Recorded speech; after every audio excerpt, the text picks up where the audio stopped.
On the last day of the league stage, we saw the biggest upset in Euro history after World Cup debutants Georgia beat Portugal 2-0 to enter the knockout phase of their first major tournament.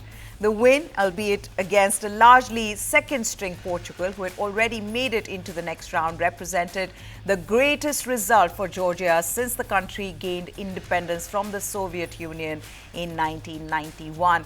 In front of tens of thousands of raucous Georgia fans, the win also came as the biggest shock based on rankings, which put the team rated 74th in the world against Cristiano Ronaldo's Portugal, who were ranked 6th and were the Euro champions in 2016. There's so much to love about this Georgian side, from the way they celebrate every block to the magical footwork of Khvicha Kvaratskhelia to the unbreakable wall that is their goalkeeper Georgian Mamardashvili.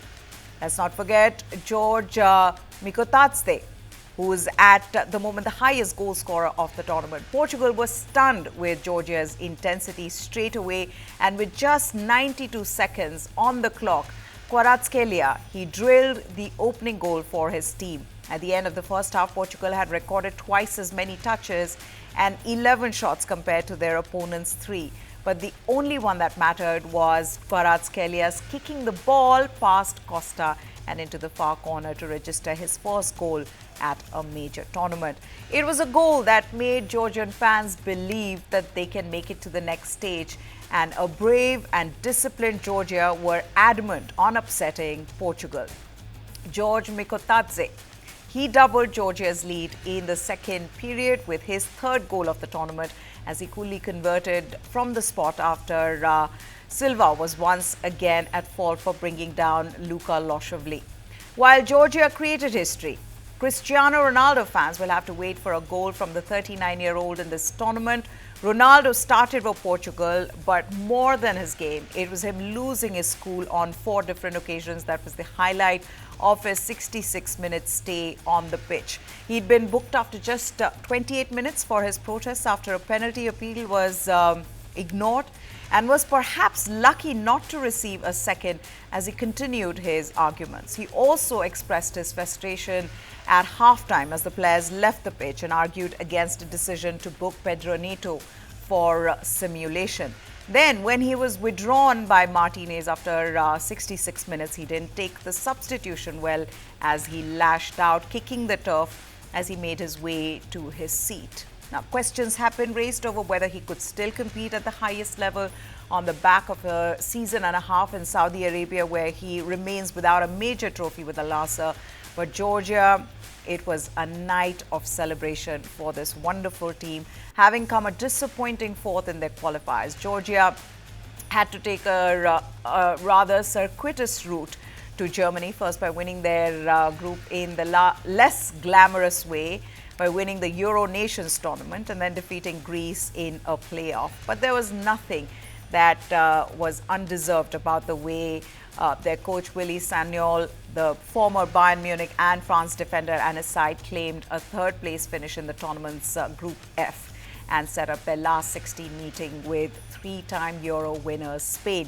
Georgia's win also means that England will line up against Slovakia, Romania take on Netherlands, and Portugal face Slovenia in the round of 16. Hungary, who had been in contention for a spot in the next round, were edged out.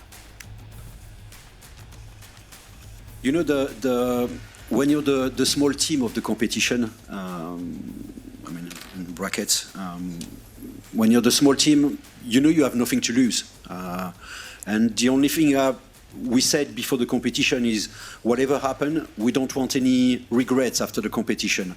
The regret of maybe not have played our football, or maybe not to have enjoyed the competition as much as we should have done. So, you know, it's you have no weight on your shoulder. And of course, you know, when it's difficult, you know, when you're France, when you're England, when you're Spain, when you're Portugal, because you're under pressure, because people expect you to win. And I understand that's very difficult, but for us, we don't have all these things. The only responsibility we had at the beginning of the competition was to make the Georgian nation proud of their players. And I think we've done it the best way. No, we didn't. We didn't underestimate Georgia. But it is true that Georgia were playing the game of the history. It's the opportunity to qualify, first time in the European Championships, and we were playing the last game when we are already top of the group. It was difficult for us to match the same intensity, but that's not underestimating our players. That they are in the national team, they are players that they are of the highest level, and it's not underestimating Georgia.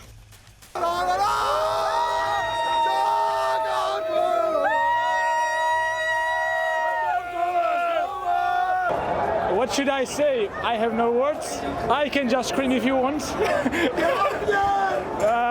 We are just happy and we just want to enjoy it. We don't believe this because I'm still dreaming. Yeah. Because it's first time. I'm sorry I lost my voice. It's our first time. We dreamed about coming here like on a Europe's Champions League. We just wanted to see good players play, and it came up that we became really good team, you know, and it's like a dream come true. We love being Georgian. Sakartvelos, It was amazing. We are Georgia. Woo! Georgia. Free Palestine. No, Georgia.